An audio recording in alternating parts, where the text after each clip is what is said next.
¿Estamos hablando de un discurso o de una rendición de cuentas? ¿O a qué obedece realmente esa intervención de Benjamin Netanyahu ante el Congreso de los Estados Unidos? Sea lo que sea, pues Netanyahu llega a Washington en un momento que es sumamente álgido para el sionismo, pero también para la política norteamericana, porque el genocidio, vaya que ha desgastado la credibilidad mundial de Israel y lo ha alejado diplomáticamente. Ahora, la ayuda de la Casa Blanca a Israel también le está pasando factura a la administración de Joe Biden, el presidente saliente de los Estados Unidos. ¿Cómo están? ¿Cómo les va? Bienvenidos.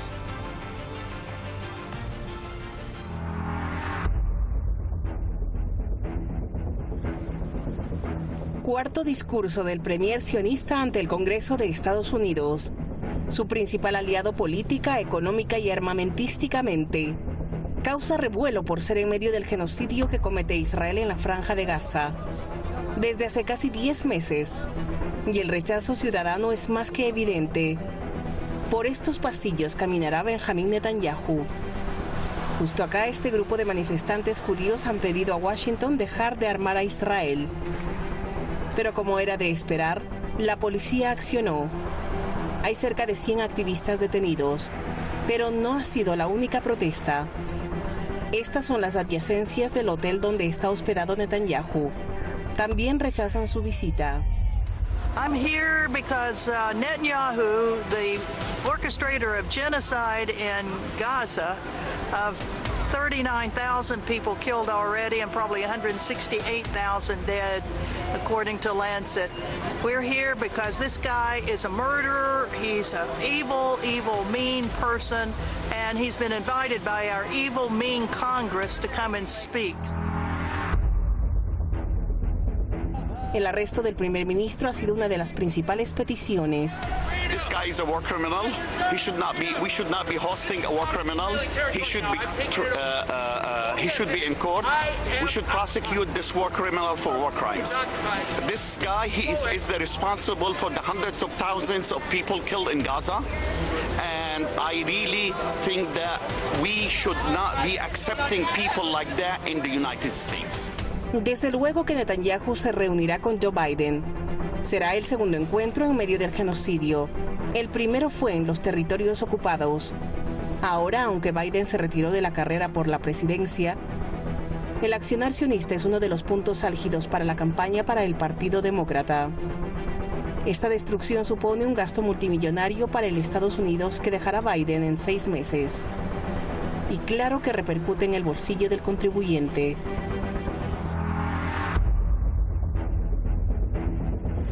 Acá, mientras tanto, para los palestinos, las preguntas sobran. Sobran como sobran los ataques. Sobran como esta ausencia de humanidad, incluso de gobiernos regionales.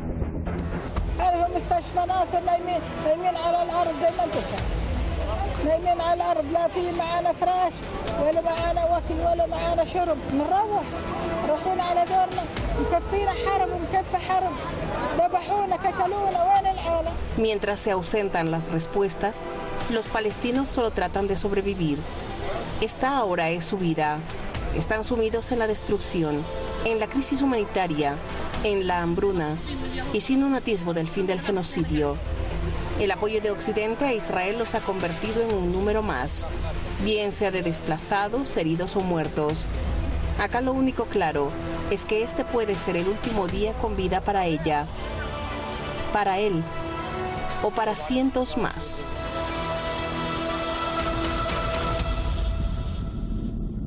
Con nosotros, como de costumbre, los expertos. Durante esta edición de Detrás de la Razón nos acompaña Breno Altman. Breno es periodista, también es escritor, es analista internacional, es analista político. Está en Sao Paulo, está en la República Federativa de Brasil.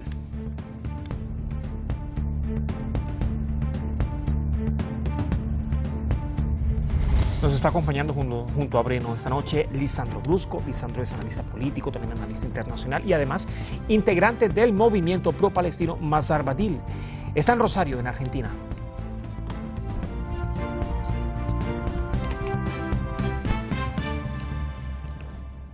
Señores, ¿cómo están? ¿Cómo les va? Bienvenidos. Qué gusto saludarles. Gracias por acompañarnos. Buenas tardes para ustedes. Muy buenas tardes, Dani, aquí desde Rosario, Argentina. Un saludo grande. Quiero, por favor, chequear con producción, el audio de Breno. No escucho a Breno, si me pueden ayudar, por favor. Breno, quiero confirmar si usted me está escuchando. Sí, perfectamente. Buenas tardes, gracias por la invitación. Ya, no, por favor, a ustedes muchas gracias. Breno, quiero comenzar con usted, ya voy a ir con Lisandro, porque, a ver, ¿estamos hablando de un discurso o de qué estamos hablando acá? Porque esto también pudiese asumirse como una rendición de cuentas por parte del régimen de Benjamin Netanyahu, por parte del régimen de Israel, al ala republicana del Congreso de los Estados Unidos. Y hago acá esta aclaratoria porque esto no es una visita oficial. La prensa mundial lo está vendiendo como una visita oficial.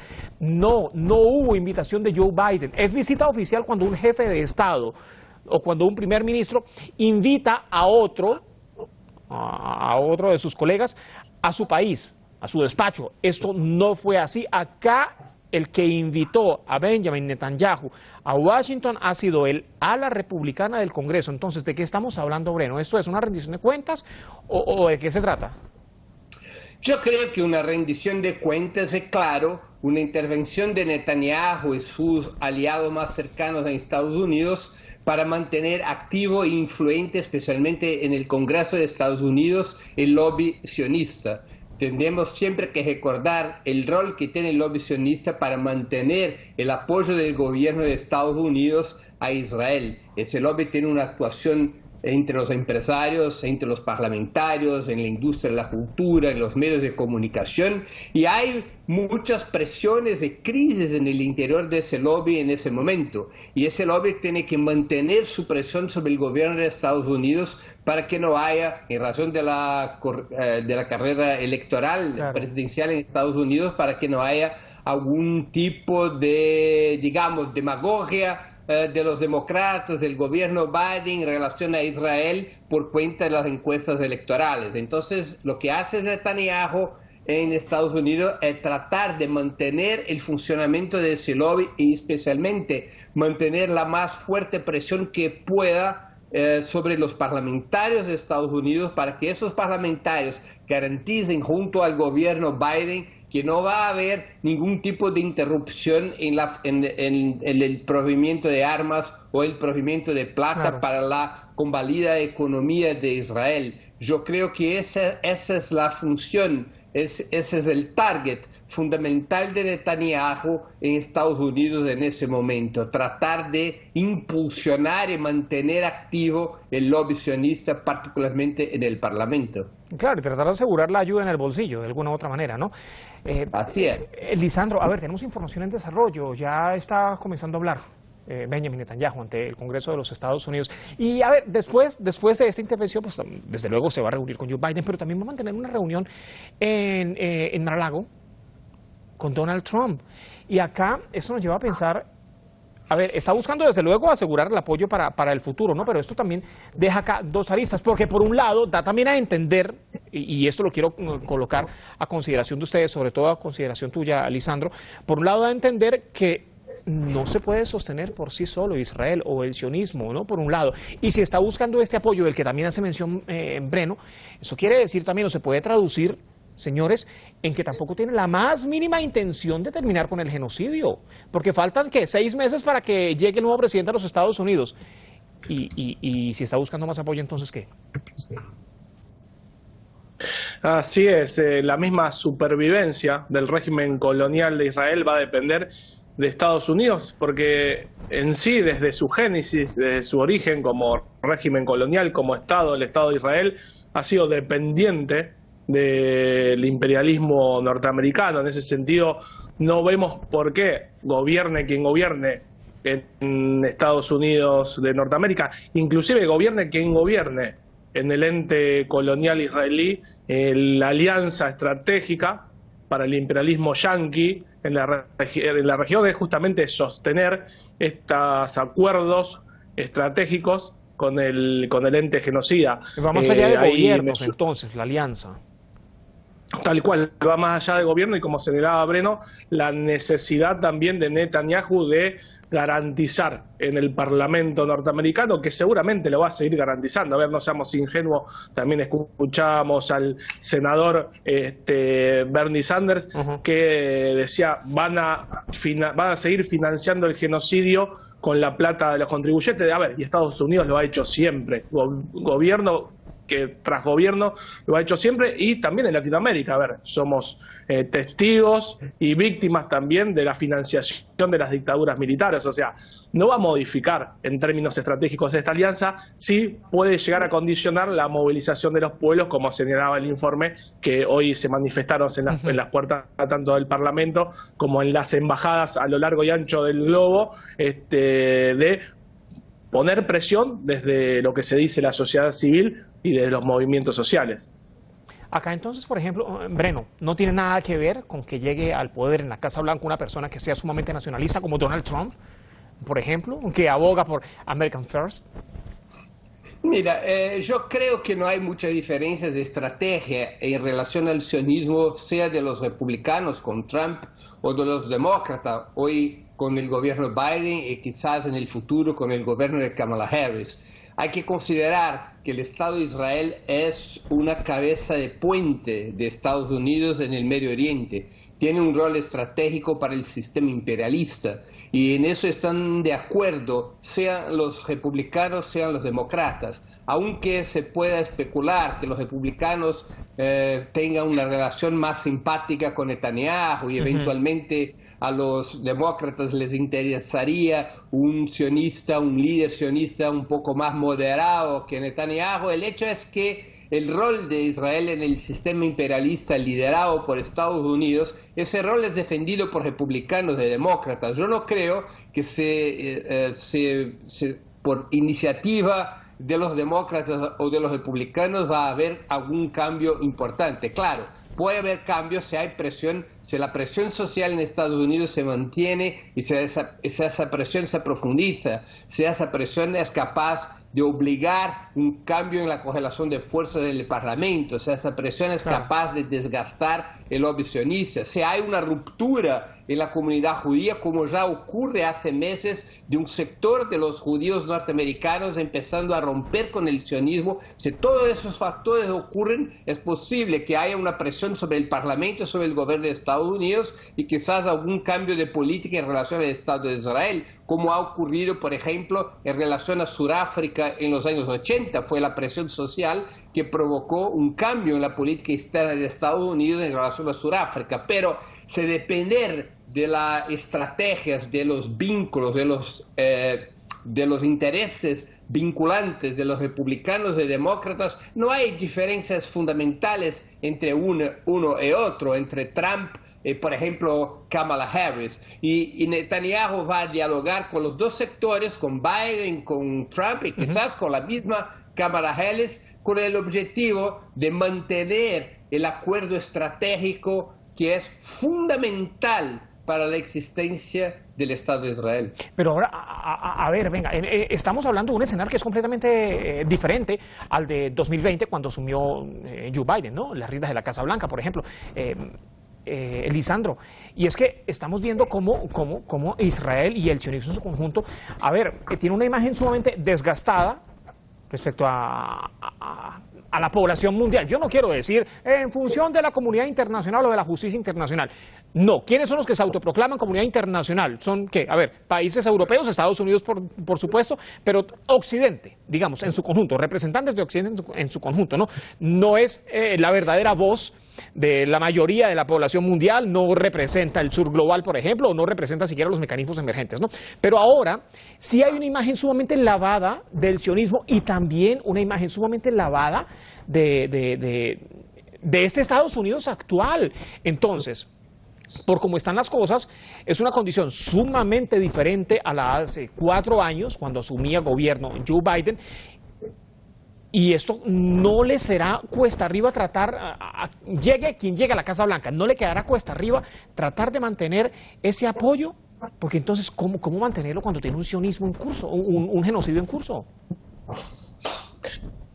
Sí, la situación, obviamente, comparada con años atrás, es una situación de crisis para el imperialismo en términos globales y en este caso en particular para el sionismo, producto también de lo que fue y lo que es la gesta de la resistencia palestina del 7 de octubre, del diluvio de Al-Aqsa.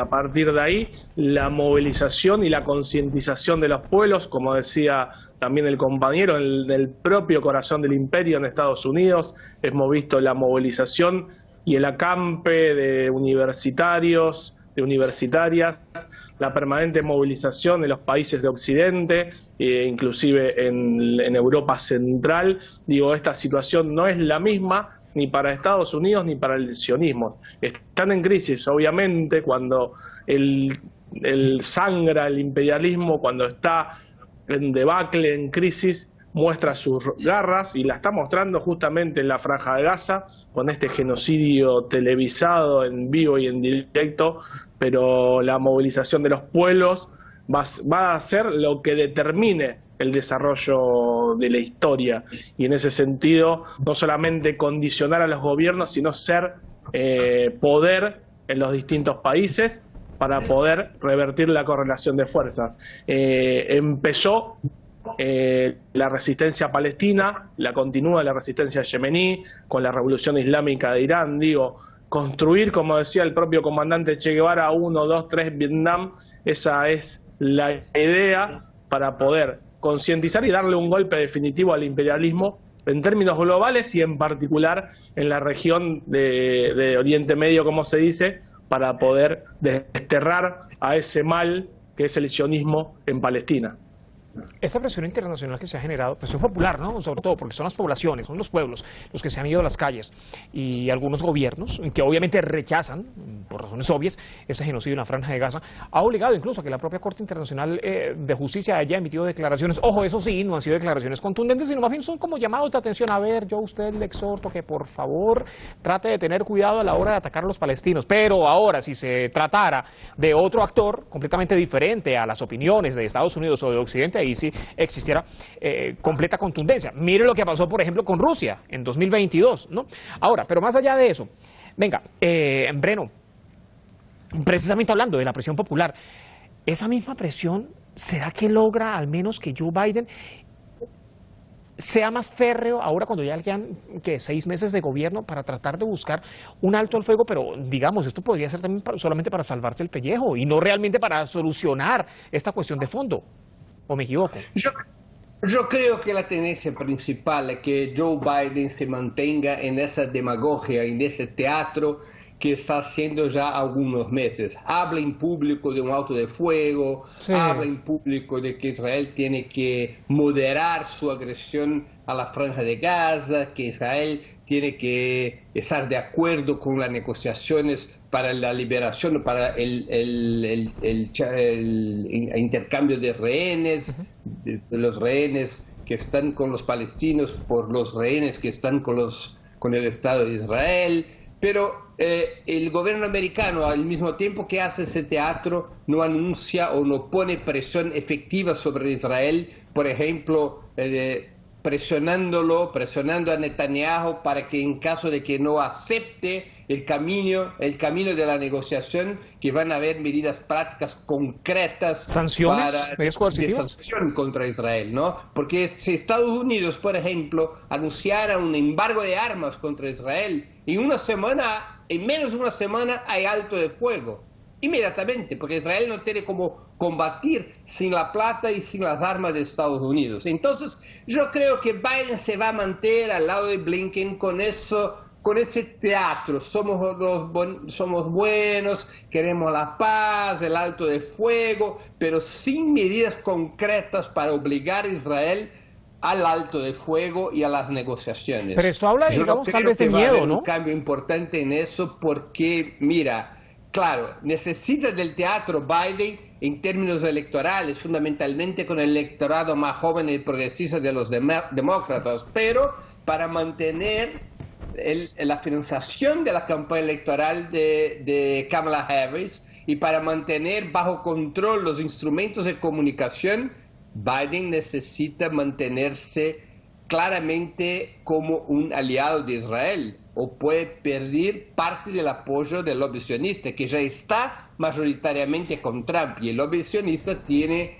un peso importante, especialmente en la financiación y en la guerra comunicacional durante la campaña electoral. Digamos aquí, o sea, hablando en términos directos, el uno depende del otro y el otro depende del uno. Así es, bien sintetizado. Ahora, Lisandro, pero todo esto genera un desgaste. A ver, si bien ya se habla del desgaste comunicacional, ya la prensa prácticamente, la prensa occidental, el conglomerado mediático no tiene cómo tapar el sol acá con un dedo, uno ve esos titulares. Otras 100 personas, por ejemplo, y ya lamentablemente los palestinos se han convertido en simples números para la prensa internacional, ¿no? En medio de todo esto. Otros 100 palestinos pierden la vida, ¿no?, cuando realmente han sido asesinados. Ya eso genera un desgaste mediático que, a ver, no se puede tapar el sol con un dedo, pero también genera un desgaste para el propio sionismo. Entonces, ¿a dónde va a llegar el sionismo con todo esto? Y una cuestión de optimismo es pensar que está en los últimos tiempos el proyecto sionista, el proyecto colonial en Palestina, que el 7 de octubre fue el inicio de la muerte de este proyecto, como también decían ahí los entrevistados en el informe, demoníaco, que tiene más que ver con una cuestión que no tiene que ver nada con lo humano, con lo humanitario, y esperemos que sea así. En la región, como vuelvo a repetir, está en crisis el sionismo, está en crisis no en términos solamente subjetivos y morales, porque no tiene ética, sino también en términos objetivos, está en crisis económicas. Inclusivamente hay muchos informes también de Hispan TV que manifiestan esta crisis económica producto del bloqueo que hace el heroico pueblo yemení, producto también de la resistencia en el sur del Líbano. Digo, está en crisis, es cuestión de darle el último zarpazo, y en ese sentido es importante, como decíamos antes, esa presión popular, inclusive la presión popular del pueblo norteamericano, como también lo está haciendo para debilitarlo aún más. Sabemos que el gobierno, que los parlamentarios van a seguir apoyando, salvo honradas excepciones, los parlamentarios norteamericanos al régimen colonial israelí, pero sí estamos en otro escenario a partir justamente de la heroica resistencia palestina y de los pueblos en general. Así que en ese sentido, el optimismo de la esperanza nos hace pensar que si seguimos con este camino y de ejemplo de la resistencia palestina, podemos darle el último zarpazo a un bastión importante del imperialismo y ahí continuar ese ejemplo por América Latina para romper realmente con las cadenas de Norteamérica, con las cadenas del Fondo Monetario Internacional, del Banco Mundial en nuestra región, porque también aquí somos países colonizados y saqueados por el imperio. Así que en ese sentido la lucha del pueblo palestino es nuestra propia lucha y hay que seguir dando esa batalla y seguir presionando justamente para que al menos en algunas cuestiones algunos funcionarios o gobiernos den marcha atrás con determinadas políticas de sometimiento. Nosotros decíamos comenzando esta edición de Detrás de la Razón que prácticamente Benjamin Netanyahu intenta embolsillarse, ¿no?, tanto a demócratas como a republicanos para que le mantengan ese apoyo. Y mire cómo comenzaba este discurso. Benjamin Netanyahu, bueno, claramente tiene que ser muy sutil a la hora de comenzar, ¿no?, para mantener, digamos, el equilibrio allí en el Congreso.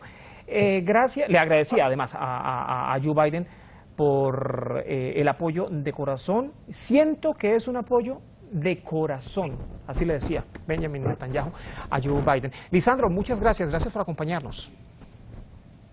Un abrazo grande. No, Breno. Vale, obrigado por ser juntar a nos. Gracias por la invitación, un honor. No, hasta la próxima, que estén muy bien. Gracias a ustedes por acompañarnos y a ustedes también muchas gracias por acompañarnos a través de las pantallas de Hispan TV. Sumamos datos de esta intervención que mantiene el primer ministro del régimen de Israel, Benjamin Netanyahu, ante el Congreso de los Estados Unidos. La vicepresidenta estadounidense Kamala Harris se negó a presidir el discurso de Benjamin Netanyahu justo este miércoles ante el Congreso, y la decisión de no asistir a la reunión conjunta pone de relieve una tensa relación que se ha venido gestando entre la administración Biden y Netanyahu. Ojo, esto ante la prensa. es lo que nos han hecho creer estos dos actores políticos fundamentales, además para la supervivencia del uno y fundamentales para la supervivencia del otro.